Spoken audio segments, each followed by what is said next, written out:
कभी सोचा है कि जानने और होने में, मतलब किसी बात को जानना और उसे सच में जी पाना, इसमें इतना बड़ा फासला क्यों होता है? हम जानते तो बहुत कुछ हैं, पर उसे अपनी जिंदगी में उतार नहीं पाते। तो आज इसी फासले को भरने के लिए हम श्रीहित प्रेमानंद गोविंद शरण जी महाराज की शिक्षाओं की गहराई में उतरेंगे। आध्यात्मिक रास्ते पर चलते चलते ना एक बहुत ही खूबसूरत सा धोखा हो जाता है। हमें लगने लगता है कि अरे वाह, हम तो पहुंच गए, हमने बहुत कुछ समझ लिया है। पर असल में हम एक बड़े गहरे भ्रम का शिकार हो रहे होते हैं। तो चलिए इसी उलझन से अपनी बात शुरू करते हैं। देखिए, एक साधक हैं, वो अपनी एक बहुत ही गहरी अनुभूति बता रहे हैं। एक ऐसी अवस्था जिसे पाने के लिए लोग पूरी पूरी जिंदगी लगा देते हैं। ये एहसास कि मैं ये शरीर नहीं हूं, मैं तो बस एक देखने वाला, एक साक्षी हूं। सुनने में कितना गहरा लगता है ना? लेकिन गुरु इस एहसास को फौरन खारिज कर देते हैं और वो एक बड़ी जबरदस्त मिसाल देते हुए चेतावनी देते हैं। कहते हैं कि हमारे अंदर एक पहलवान बैठा है, हमारा अहंकार, जो बस सही मौके की तलाश में है, और वो ऐसे दाव पेच जानता है कि कब पटक दे पता भी नहीं चलेगा। और ये जो पहलवान है ना, ये कोई अकेला नहीं है। ये मोह यानी अटैचमेंट, अज्ञान, काम, क्रोध, लोभ और अहंकार का एक ऐसा खतरनाक गठजोड़ है जो हर मोड़ पर हमें चित करने के लिए तैयार बैठा है। ये सिर्फ शब्द नहीं है, ये वो ताकतें हैं जो असल में हमें चलाती हैं। तो फिर असली बोध क्या है? असली परीक्षा किसी सोच में नहीं, बल्कि जिंदगी के थपेड़ों में है। जब सुख दुख, मान अपमान, फायदा नुकसान, इन सब के बीच भी मन शांत रहे, अडिग रहे, शरीर को थोड़ी तकलीफ हो, भूख प्यास लगे और हम परेशान ना हो, तब मानना कि हाँ, हम शरीर के भाव से ऊपर उठे हैं। तो सवाल ये उठता है कि अपना ध्यान इस अंदर के पहलवान से हटाकर उस साक्षी भाव पर कैसे टिकाया जाए? गुरु कहते हैं, इसकी शुरुआत होती है हर काम के पीछे जो स्रोत है उसे समझने से। इसको समझने के लिए एक बहुत आसान सा उदाहरण लेते हैं। मान लीजिए 2 मशीनें हैं जिनके काम एक दूसरे से बिल्कुल उल्टे हैं।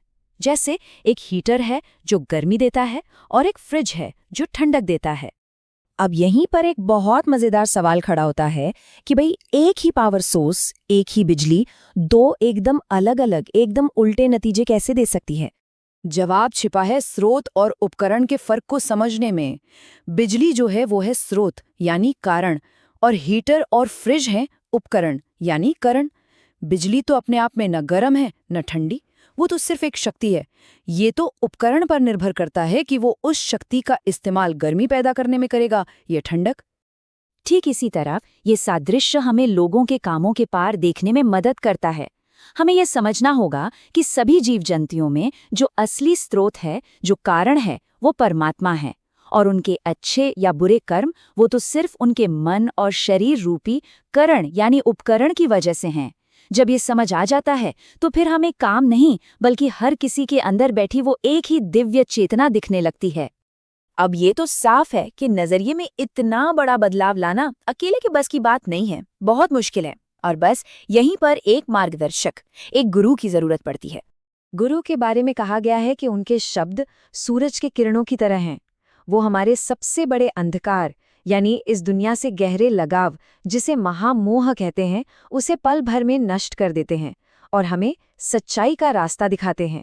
इन शिक्षाओं के हिसाब से गुरु पर पूरी तरह से ध्यान लगाना ही मुक्ति का सीधा रास्ता है। ध्यान का आधार है गुरु का रूप, पूजा का आधार है उनके चरण, मंत्र का आधार है उनके वचन, और आखिर में मोक्ष का आधार है उनकी कृपा। जिसने इन चारों खंभों को पकड़ लिया वो इस दुनिया के सागर से पार हो जाता है। लेकिन हमारे विश्वास की असली परीक्षा तब होती है जब हमें गुरु के कामकाज बिल्कुल आम इंसानों जैसे लगने लगते हैं, जब वो हमारी उम्मीदों से कुछ अलग करते हैं। क्या तब भी हम उन पर उतना ही अटूट विश्वास रख सकते हैं, बिना कोई क्यों या कैसे का सवाल उठाए? ये रास्ता आखिर में जाकर समर्पण पर खत्म होता है। समर्पण एक ऐसा शब्द है जिसके बारे में हम सबने सुना है, अक्सर बातें भी करते हैं, लेकिन शायद ही कोई इसे पूरी तरह से समझता हो। सच्चे समर्पण की गहराई को दिखाने के लिए भगवान कृष्ण अर्जुन को राजा मूर्ध्वज की एक कहानी सुनाते हैं। और ये एक ऐसी कहानी है जो हमें ये सोचने पर मजबूर कर देगी कि क्या हम सच में समर्पण का मतलब भी जानते हैं।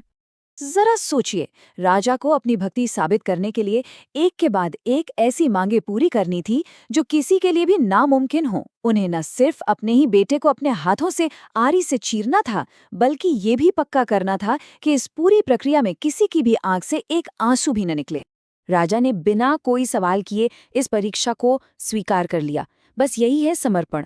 जब कोई चीज समर्पित हो जाती है तो फिर उस पर हमारा कोई हक नहीं रहता। क्या हम अपनी जिंदगी में किसी भी चीज को इस तरह से समर्पित करने के लिए तैयार हैं?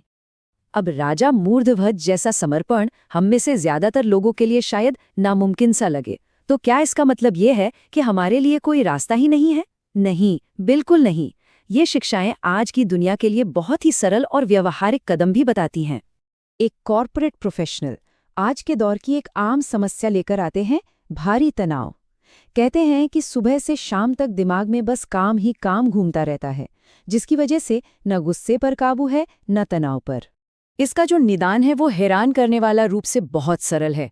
मन तभी शांत रहेगा जब वो काम से नहीं बल्कि राम से भरा हो।